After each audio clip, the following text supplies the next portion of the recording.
दिन बेकैफ गुजर रहे थे। जिस दिन से उनके बीच लड़ाई हुई थी, तब से ज़ामिन ने हयाम से बात तक नहीं की थी। सुबह उसके उठने से पहले ही वो घर से चला जाता था, जबकि रात लेट आता था कि वो सो चुकी होती। जबकि उसने अपना खाना पीना, सोना, उठना बैठना सब अलग किया हुआ था। वो हयाम की शक्ल भी नहीं देख रहा था। बहुत कुछ सोचने के बाद वो फैसले पर आ सका था। आज रात वो घर जल्दी आ गया था, जबकि खाना वो बाहर ही खा चुका था। उसे कोई गर्ज नहीं थी कि हयाम खाए या ना खाए, लेकिन मुलाजमा को कहकर वो उसका हाल चाल पूछता रहता था। कहने को वो अनजान बना हुआ था, लाताल्लुकी जाहिर किए हुए था, लेकिन वो उठने, सोने, जागने की सब मालूमात रखता था उसकी। सुनो, तुम अपनी पैकिंग कर लेना सुबह तक, वो सोफे पर तकिए सेट करते लेटते हुए बोला था। हम क्या कहीं जा रहे हैं? वो बेड पर बैठी मैगजीन पढ़ रही थी। मैगजीन रखकर उसने अचंभे से पूछा। लाहौर। वो मुख्तसर बोलकर मोबाइल फ़ोन में लग गया था। लाहौर का लफ्ज़ सुनकर हयाम के इर्द गिर्द धमाके से हुए थे कि क्यों, वो उलझ कर रह गई थी। जैसा भी था वो यहाँ सुकून से थी। यहाँ उसे कोई ट्रैप करने वाला ना था। हर फिक्र से आज़ाद थी, क्योंकि तुम्हें मैं तुम्हारे घर छोड़ के आना चाहता हूँ। अब मज़ीद कोई सवाल ना करना, वरना अच्छा नहीं होगा, और मुझे डिस्टर्ब करने की भी कोशिश ना की जाए। वो उसकी तरफ करवट लेकर गुस्से से कंबल मुंह तक तान कर बोला था, जबकि हयाम के पैरों तले से ज़मीन निकल गई थी। लाहौर, उसकी सुई वहीं अटक गई थी। वो बिना कोई लम्हा ज़ाया किए बेड से पाँव नीचे करती, स्लीपर पहनकर दुपट्टा संभालती, सोफे की जानिब बढ़ी थी। ये आप क्या कह रहे हैं? वो हिम्मत जमा करती सोफे के पास उसके करीब खड़ी होकर बोली थी, लेकिन ज़ामिन उसे अच्छी तरह नज़रअंदाज कर गया था। उसने करवट लेने की भी कोशिश नहीं की थी। ज़ामिन, ये आप क्यों कह रहे हैं? जब वो कुछ देर तक बुत बना रहा तो वो उसका कंधा ज़ोर से झंझोड़ते हुए बोली थी कि वो एक झटके से उठ बैठा। क्यों सर पर सवार हो गई हो मेरे? क्या कहा था मैंने कि डिस्टर्ब ना किया जाए मुझे? वो आंखों में बेपनाह गुस्सा लिए बोला था।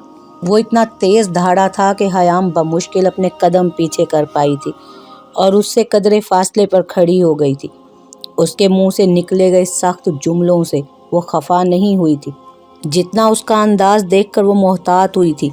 फिर वो वहाँ रुकी नहीं, उल्टे कदम उसने बेड की तरफ बढ़ाए थे और कमरे में जलती वाहिद रोशनी बंद की थी और लेट गई थी। ज़ामिन को लगा था कि वो कुछ मज़ीद कहेगी, लेकिन वो तो चली ही गई थी। क्या इतनी जल्दी कोई हर्ट होता है? वो सोच में पड़ गया था। दोबारा सोफे पर लेटने के बाद वो उसकी सिसकियाँ सुन रहा था। कंबल में मौजूद वो रो रही थी। उसका रोना उसे परेशान करता, लेकिन वो भी अजनबी बन गया था। आज बहुत दिनों के बाद वो क्लब के लिए निकला था, अपने पिछले 3-4 बॉडीगार्ड्स को लिए। वो सोफे पर बैठा ड्रिंक पर ड्रिंक चढ़ा रहा था। शहर के मुख्तलिफ इलाकों में न जाने उसके कितने क्लब्स थे, जहां वो अलग अलग नए तरीकों के मुख्तलिफ केमिकल्स से बने ड्रग्स प्रोवाइड करता था। कितने दिन के बाद वो एक राउंड लगाने आया था। क्लब्स उसकी गैर मौजूदगी में भी बहुत चलते थे। वो सिर्फ महीने में 1-2 बार चक्कर लगाता था, जबकि उसकी मुस्तकिल भी कोई रिहाइश नहीं थी। कभी वो किसी शहर तो फिर कभी किसी मुल्क में पाया जाता था, लेकिन अब मुस्तकिल लाहौर के रूपोश इलाके में वो रिहाइश पजीर था। इतने दिन वो कभी किसी शहर में नहीं रहा था, लेकिन अब रह रहा था। क्लब के एक कोने में बैठा वो ड्रिंक से भरे ग्लास को मुंह से लगाए आहिस्ता आवाज़ में खुद से ही बातें कर रहा था। मुझे वो पहली बार लाहौर के मशहूर इंस्टीट्यूट के बाहर मिली थी। ब्लैक अबाए में भी वो उसे चांद सी लगी थी। फिर उसके बाद वो मुझे हर जगह नज़र आने लगी, कॉलेज के बाहर, रास्ते में, पार्क में, हॉस्पिटल में, यहाँ तक कि वो अब मेरे सामने बैठी है। मुझसे क्यों दूर जाती हो तुम हयाम? तुम्हारे लिए तो मैंने खुद को भी दांव पर लगा दिया है। तुम्हारी वो कमीनी कज़न ने मेरे साथ इतना बड़ा धोखा किया है, लेकिन उसको भी मैं सुकून से नहीं जीने दूंगा। या तो वो मरेगी या बुरहान। अगली सुबह हयाम ने फ्रेश होने के बाद सबसे पहला काम अलमारी से कपड़े निकालने का किया था। गुस्से से बिफरी वो सूटकेस में सारे कपड़े उल्टे सीधे रख रही थी। ड्रेसिंग से कुछ चीज़ें उठाकर उसने फेंकने के अंदाज में सूटकेस में डाली थी। मुझे मालूम था एक ना एक दिन मेरा ठिकाना वही घर है سارے ہی بے وفا ہیں، لیکن وہاں جا کر بھی کسی کی شکل دیکھے بنا کمرے میں بند ہو جاؤں گی، جان دے دوں گی اپنی۔ بہت ذلت سہ لی سب سے، اللہ کرے سب کے سبھی مر جاؤ۔ برہان تم سب سے پہلے مرو، میری زندگی برباد کرنے والے تم ہو، تمہیں میں کبھی بھی معاف نہیں کروں گی۔ وہ آنسوؤں سے روتی پیکنگ کرتے ہوئے بڑبڑا رہی تھی، آنکھوں سے آنسو رواں تھے، اس کی نم بھیگی آواز کپ کپا رہی تھی۔ وہ وہاں نہیں جانا چاہتی تھی، لیکن مزید ضامن سے بات کرنے یا بحث کرنے کے حق میں بھی نہیں تھی۔ سوٹ کیس کو پیک کر کے اپنے کمر پر دراز بالوں کو کیچر سے لگاتی ہوئی وہ پیر پٹکتی کمرے سے نکل گئی تھی۔ پیچھے ضامن جو سوتا بنا ہوا تھا وہ سب سن رہا تھا اور غور بھی کر رہا تھا، تو مزید ایک کمبل منہ سے اٹھاتا پرسوچ انداز میں وہ خود سے ہی بولا تھا، یہ کریں گی خودکشی کی اٹیمپٹ۔ وہ آج حیام سے دیر میں اٹھا تھا، لیکن برہان کا نام سن کر اور اس کے قصیدے میں سنے گئے الفاظ سن کر ضامن کے دل اور روح میں سکون سا اترا تھا۔ کمبل ہٹاتا وہ اپنے پاؤں میں چپل اڑستا، شرٹ نیچے کرتا باتھ روم کی طرف بڑھاتا۔ جلدی سے آ کر اس نے اپنی بھی پیکنگ کی تھی اور نیچے ڈائننگ ایریا میں آ گیا تھا۔ بیوی جی نے ناشتہ کر لیا؟ وہ ٹیبل پر آ کر کرسی پر بیٹھتا، ناشتہ لگاتی ملازمہ سے بولا تھا۔ صاحب انہوں نے منع کر دیا، ملازمہ کام چھوڑ کر اس سے بولی تھی۔ بہتر ہے، وہ ایک بار پھر نظر انداز کر کے ناشتے میں مصروف ہو گیا تھا، جبکہ حیام جو ڈائننگ ایریا میں قدم رکھنے ہی لگی تھی، ضامن کے بہتر ہے سن کر آگ بگولا ہو گئی۔ رات بھی اس نے کھانا نہیں کھایا تھا، بلکہ رات کا کھانا وہ روزانہ اس کے ساتھ انچاہے انتظار میں اسکپ کرنے لگی تھی، اور اب ناشتہ وہ کتنے سکون سے کر رہا تھا، جبکہ پہلے وہ اسے خود ناشتہ کروا کے پھر خود کرتا تھا۔ اپنی اتنی جلدی بے قدری پر اسے شدت سے رونا آیا تھا۔ وہ ایک بار پھر پیر پٹکتی وہاں سے چلی گئی تھی۔ ایک بار پھر وہ آج دوسری مرتبہ اسی شخص کے ساتھ جہاز میں محو سفر تھی۔ ہمیشہ کی طرح اس کا دل دھک دھک کر رہا تھا۔ برابر میں بیٹھا شخص اس سے لاپرواہی برت رہا تھا۔ جب اناؤنسمنٹ ہوئی تو اس کا دل زور سے دھڑکنے لگا۔ فلائنگ کا ٹائم قریب تھا اور وہ خود کو اس مصیبت میں کس طرح سروائیو کر پاتی تھی، یہی سوچ رہی تھی۔ ضامن نے نوٹ کیا تو وہ سارے راستے چپ بیٹھی رہی تھی۔ رات سے لے کر اب تک اس نے اف تک نہیں کی تھی۔ خفا ضامن کو ہونا چاہیے تھا، جبکہ خفا وہ خود تھی۔ اسے معلوم تھا کہ وہ ایروپلین کے سفر سے ڈرتی ہے، لیکن اسے جلد لاہور پہنچنا تھا، جس وجہ سے اس نے نہ چاہتے ہوئے بھی ایروپلین کو چوز کیا تھا، ورنہ وہ اسے لے کر بائی روڈ بھی آ سکتا تھا، لیکن اس کے پاس وقت کی کمی تھی۔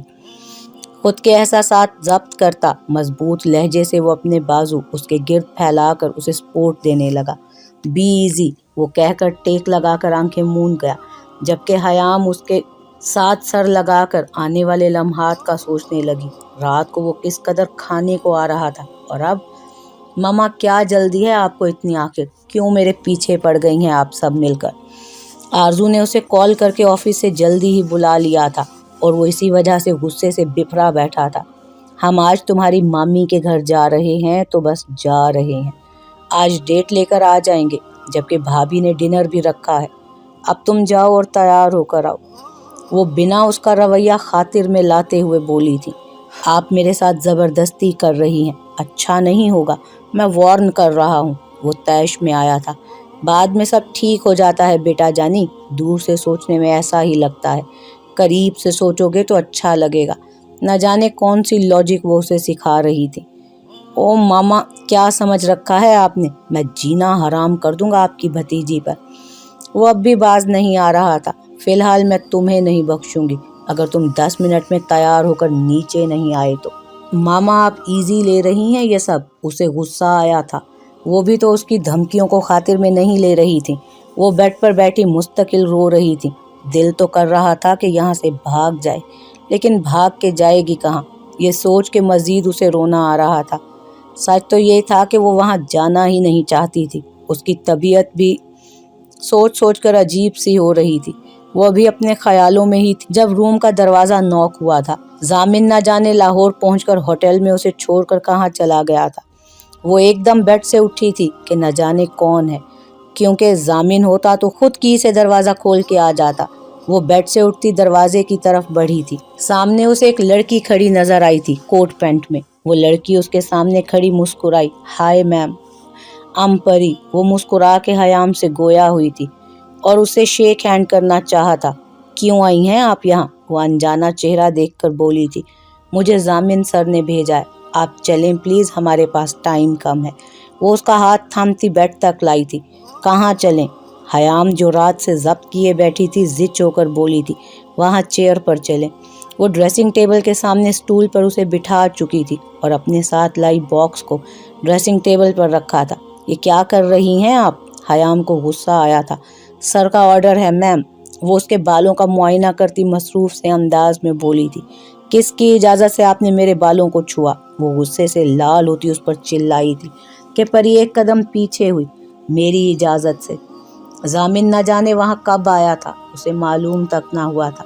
जैसा कहा है वैसा ही करना, एक्स्ट्रा कुछ नहीं होना चाहिए। पहले वो परी को समझाता, फिर हयाम को आंखें दिखाता बोला था कि हयाम वापस बैठ गई थी।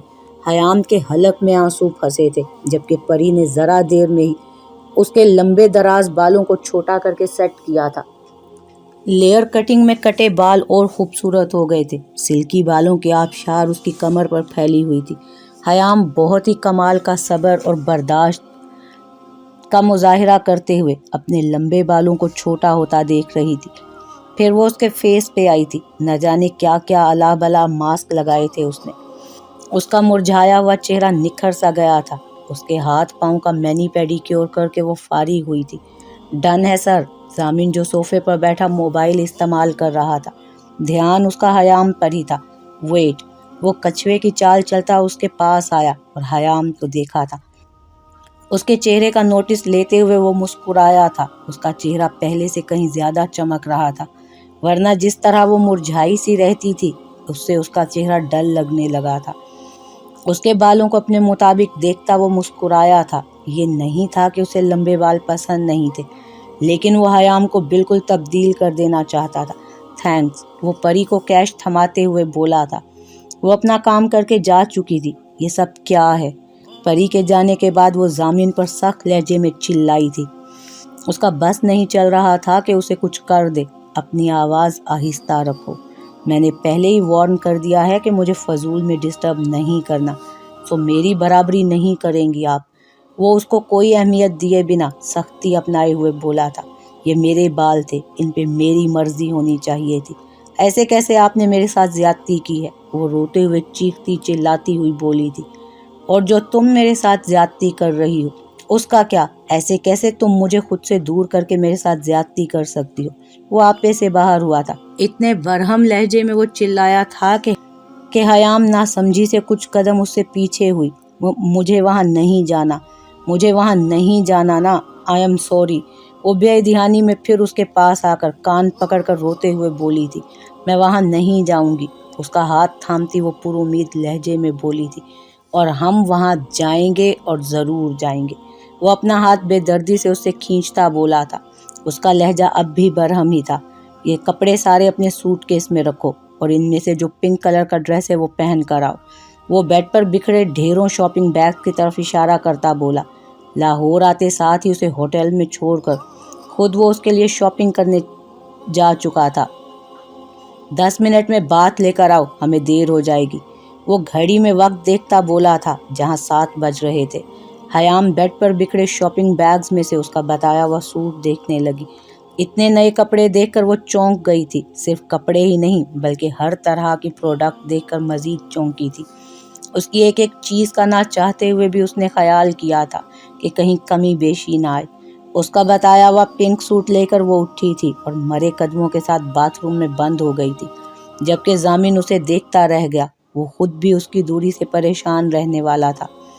उसे भी दिन रात सुबह शाम हयाम को देखने की आदत सी हो गई थी और एकदम इस आदत को ख़त्म करना उसके लिए भी मुश्किल का बाइस था। तैयार होकर वो बाथरूम से बाहर आई थी। उसके बाथरूम से आने की देर थी कि जामिन अपने कपड़े लेकर बाथरूम में घुस गया था, जबकि वो बाल संवारने लगी थी जो उसके कंधों से ज़रा सा नीचे थे। कमर तक नीचे आते बाल, इस कदर बुरा हशर उनका देखकर वो फिर रोने लगी। उसका सर दर्द से फटा जा रहा था। एक तो कल रात से उसने कुछ खाया नहीं था نہ جانے وہ کس طرح اپنے قدموں پر کھڑی تھی۔ ضامن سے کہنا بھی اسے ایک مشکل کام لگ رہا تھا۔ ویسے بھی اب ضامن کو اس کی فکر ہی کہاں تھی۔ بہرحال بال ڈرائی کرنے کے بعد وہ وہیں سٹول پر بیٹھ گئی تھی جب ضامن کی آواز اسے اپنی پشت پر سنائی دی۔ اچھا سا سافٹ میک اپ کرو جلدی سے، وہ اس کو نیا حکم دیتا بولا تھا، جبکہ ایک نظر حیام اس پر ڈال کر ہی رہ گئی تھی۔ براؤن کلف دار کرتے شلوار میں اس کا اونچا قد مزید اونچا لگ رہا تھا، جبکہ اس کا جسم چوڑے شانے کرتے میں مزید نمایاں ہو رہا تھا۔ اس کو حکم دے کر وہ بالوں کو ڈرائی کرنے لگا تھا۔ یہاں تو کچھ نہیں ہے، اس کا اشارہ خالی ڈریسنگ ٹیبل پر تھا۔ وہاں کچھ سامان نہ تھا، شاپنگ میں چیک کرو سب کچھ ہے۔ وہ اس کے کہنے پر واپس گئی تھی اور شاپنگ بیگ اٹھا لائی تھی جس میں ساری پروڈکٹس تھیں۔ ضامن اس میں سے جل نکال کر اپنے بالوں پر لگانے لگا تھا، جبکہ حیام نے بڑی مشکل سے بی بی کریم کا انتخاب کیا تھا کیونکہ اسے کسی فاؤنڈیشن یا بیس کی ضرورت نہ تھی۔ کریم لگانے کے بعد اس نے بلش آن لگایا تھا۔ ہائی لائٹر کی مدد سے اس نے اپنے فیچرز برائٹ کیے تھے۔ اب لپسٹک کی طرف اس کا ہاتھ گیا تھا۔ کرتی سے میچنگ لپسٹک اٹھانے ہی لگی تھی وہ کہ ضامن نے اسے ریڈ لپسٹک اٹھا کر دی تھی، یہ یوز کرو۔ وہ راضی ہوتی لال لپسٹک ہی لگا چکی تھی۔ اسے سمجھ نہیں آیا تھا کہ وہ اتنا تیار کیوں کروا رہا ہے اسے۔ یہ جیولری پہنو جلدی سے، وہ ایک شاپنگ بیگ اس کی طرف بڑھاتے بولا۔ حیام نے کھول کر دیکھا تو اس پر سلور کلر کی جیولری تھی جس پہ ریڈ نگ تھے۔ ٹاپس پہن کر اس نے بس کر دی تھی، جبکہ گلے میں نازک سی چین تھی۔ چوڑیاں تو میں لینا ہی بھول گیا، شٹ، اس نے اس پر نظر ڈال کر کہا، کیونکہ اس کی کلائیاں خالی تھیں۔ بس ضامن کا دیا ہوا کڑا ہی اس کی کلائی میں تھا۔ رنگز تو پہن لو، وہ باکس اس کو دیتے ہوئے بولا۔ اس کے کہنے پر اس نے وہ بھی پہن لی تھی۔ خود کی تیاری مکمل دیکھ کر اس نے پرفیوم چھڑکا تھا۔ اس کا سوٹ کیس لے کر وہ کمرے سے باہر نکل گیا، جبکہ حیام نے بیڈ سے ہینڈ بیگ اٹھایا تھا اور اس کے پیچھے چل دی تھی۔ بس محض ذرا دیر کے لیے وہ اس روم میں ٹھہرے تھے۔ حیام سے راستے کی لوکیشن پوچھ کر وہ گھر کے سامنے گاڑی روک چکا تھا۔ میں نے تمہارے لیے اتنی شاپنگ کی ہے کہ تم مہینہ آرام سے گزار سکتی ہو، ہر چیز تمہارے استعمال کی ہے۔ پھر بھی کوئی مسئلہ ہو تو مجھے کسی طرح کال کر لینا، کسی کے بھی موبائل سے، اور اپنے چہرے پر اسمائل رکھو کہ تم میرے ساتھ بہت مطمئن اور خوش ہو۔ اپنے گھر والوں کو موقع مت دینا کہ وہ تمہارا مذاق اڑائیں۔ مجھے فرق نہیں پڑتا کہ تم ان کے ساتھ کیسا رویہ ظاہر کرتی ہو، خوش ہو کہ نہیں، لیکن تمہیں بہت فرق پڑے گا۔ اگر منہ پہ 12 بجا کر رکھو گی تو وہ تمہارا ڈیفینیٹلی مذاق اڑائیں گے، اور میں تو کہتا ہوں جو تم سے خار کھاتا ہے یا جلتا ہے اسے مزید جلاؤ۔ وہ گاڑی میں بیٹھا اسے اچھی طرح سمجھا رہا تھا، جبکہ وہ بے حس بنی سن رہی تھی۔ آ گیا سمجھ؟ وہ اس کو ایک ہی پوزیشن میں بیٹھا دیکھ کر کوفت سے بولا تھا۔ وہ سر اس بات میں ہلا کر اسے یقین دلا چکی تھی کہ وہ سن رہی ہے۔ کب لینے آئیں گے مجھے؟ وہ نہ جانے کیوں پوچھ رہی تھی، اسے خود بھی معلوم نہیں ہوا تھا۔ خبردار جو تم نے رونا شروع کیا۔ وہ اس کی نم بھیگی آواز پر اسے ٹوک چکا تھا اور اس کی بات کو یکسر نظر انداز کر چکا تھا۔ نہیں رو رہی میں، مجھے کب لینے آئیں گے آپ؟ وہ اپنے دکھتے سر کو تھامتے ہوئے بولی تھی۔ لہجہ وہ مضبوط کر چکی تھی۔ جب تم مجھے بلاؤ گی، وہ اس کے بال سیٹ کرتے ہوئے بولا تھا۔ میں جانا ہی نہیں چاہتی، پلیز، میں واپس چلتے ہیں۔ وہ اس کا ہاتھ چہرے سے ہٹاتی اپنے ہاتھوں میں تھامتے ہوئے بولی، فضول بحث نہیں، اب اترو اور چلو۔ اسے جب لگا کہ وہ پگھلنے لگے گا تو وہ درست لہجے میں بولا تھا۔ خود بھی گاڑی سے نیچے اترا تھا اور کچھ شاپنگ بیگز اس نے پچھلی سیٹ سے نکالے تھے جو شاید گفٹس تھے۔ حیام کا ہاتھ پکڑا تھا اور آگے چل دیا تھا۔